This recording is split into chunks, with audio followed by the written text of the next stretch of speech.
alaikum, barkanmu da saduwa da ku a cikin wannan bidiyo inda za mu kawo muku wata hanya wadda za ku bi wurin ƙara ma processor ɗin kwamfutar ku gudu ya yi abubuwa wanda a da can ba zai iya yi ba lokacin da babu abin. Wannan hanya ce mai sauƙi ba mai wahala ba wadda kowa zai iya yi, walau ka san kwamfuta sosai walau baka san ta ba, bai da wahala wannan abin. Abu ne mai sauƙi.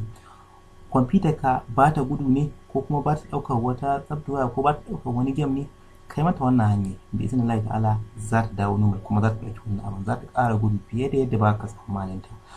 Abin da ake buƙata shine za ka je wurin Windows start ɗin menu ɗinka, ka je ka gano notepad, sai ka shiga notepad. In ka shiga notepad kawai abin da ake buƙata shine ka rubuta my string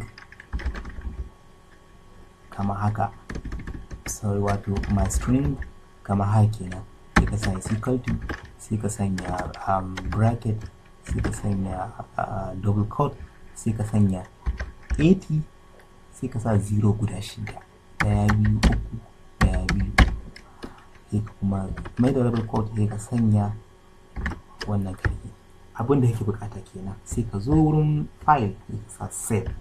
Idan ka zo wurin save, sai ka zaɓi desktop, sai ka zo wurin text, sai ka zo wurin nan sai ka rubuta ram.vbe, sai ka zo nan wurin abin nan kamar da shi all files, sai ka save shi.